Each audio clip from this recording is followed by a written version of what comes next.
Hello, welcome to section 6.6, rational exponents. We're going to touch on a bunch of different things in this section. The main idea is just to get you to see how powers and roots work together and how you can write them instead of with the radical symbols and powers and all that, how you can write it all just as a power and it'll look like a fraction of some kind or an improper fraction of some kind. So let's look at a couple of things. We'll work through several examples and then you'll have some time to practice as well. So what we're saying first is if you have a base number and it's to the 1 over n power, that is, and it's positive, it is telling you that it is, let's see, for any real number b and any positive integer n, b to the 1 over n equals that root of b, except if b is less than 0, then n has to be even. But basically what it's saying is the number in the denominator is your root. So if you have 6 to the 1/2, that is the square root of 6. The base just goes inside. Now, if you have another number on top, then you have a power over a root. So this is power over root. And you can do it two different ways. You can do root, base, power, and the power's under the radical, or you can do the root of the base and all that to the power. Okay, now, you notice it talks about things again, like if b is less than 0, so if that's negative, then n is even. Yes, we know that's there because we're trying to prevent negatives from being under the radical. And as I look at things for today, I don't think that's going to be a huge issue for us. Just realize it's there, but you're focusing on power over root. So let's look at a couple examples. These are done up already, and then we'll do some together on the back of the note sheet. So you have 28 to the 1/2, and you write it in radical form. That means with the radical.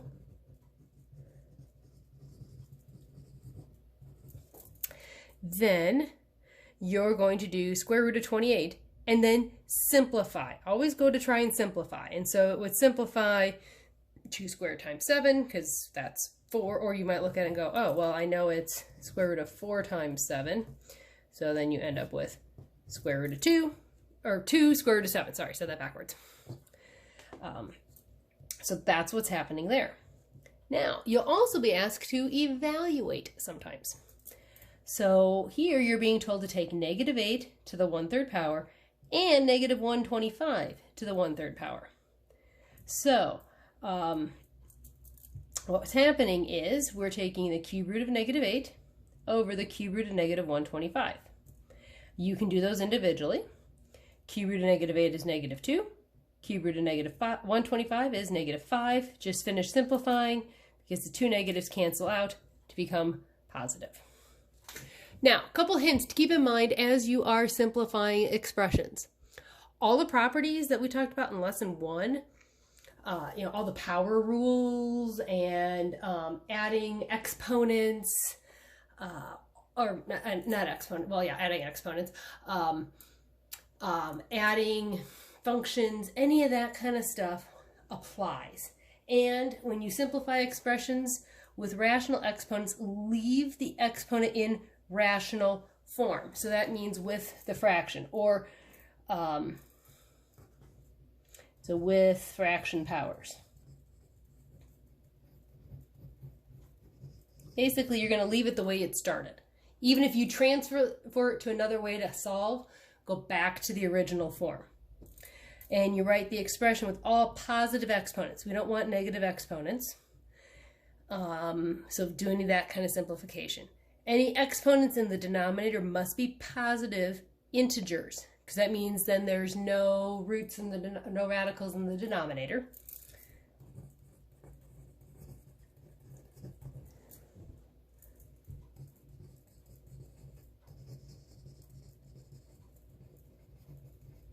And let's see. So when you simplify radical expressions, you may use rational exponents to simplify, but the answer should be in radical form. So like I said, go back to the original form. Go back to the OG form. So just maybe make a note. Go back to original form. And whatever, use the smallest index possible. So reduce. So if you have 2/4 for a fraction as your exponent, make it 1/2. So let's look at a couple examples. Y to the 2/3 times y to the 3/8. Well, what do you do when you're multiplying same bases? You add the exponents. 2/3 plus 3/8. Well, if you need common denominators, that's y to the 16/24 plus 9/24. So that gives you y to the 25/24. And you can leave it improper like that. That's fine. Then over here, you simplify the 4th root of 144 x to the 6th. Well, you can write it if it helps. 1/44 x to the 6th to the 1/4, the whole quantity to the 1/4. And you could split it up. Basically, you get to choose how you want to solve. One way to do it is to break it up into things that might cancel down with the fourths. 2 to the 4th, 3 to the 2nd, x to the 6th. And then you can distribute it out. 2 to the 4th to the 1/4 cancels down to a 2. 3 to the 2nd to the 1/4 is 3 to the 1/2. And 6 to the 1/4, x to the 6 to the 1/4, you remember you're multiplying powers, 6/4 reduces to 3/2. Then just simplify things a little bit here. This 3/2 means there is a whole square root in there, right? So that's why one of those pops out with the 2x, because this would break down to x to the 2/2 times x to the half. Well, the 3 to the half and the x to the half go under the radical. The x to the 2/2, well, that's 1, so that comes out here with that. So that's what's happening there. Now, we're going to do a few examples together here on the back. I say the circle problems are the examples. We may get to all of them, we may not, and then I'm going to assign out some of the rest as homework. Okay, so let's look at a few of these. It says write the expression in radical form or write each radical in exponential form. So this, all we're doing here in these first ones, we're simply writing it in its other format. So this means 6 to the 2/5, power over root. So we have the 5th root of 6 squared, or we have the 5th root of 6 to the 2nd power. That's all we're looking for right here. So if we went to number 4, n to the 3rd to the 2/5, well, we multiply powers, right?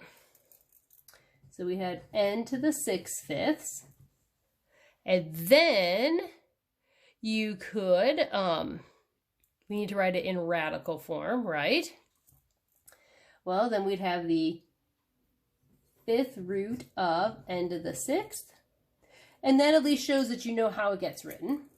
And you could further simplify it, because you know you'd have n to the 5th, n times the 5th root of n, because you'd have n to the 5th and n there.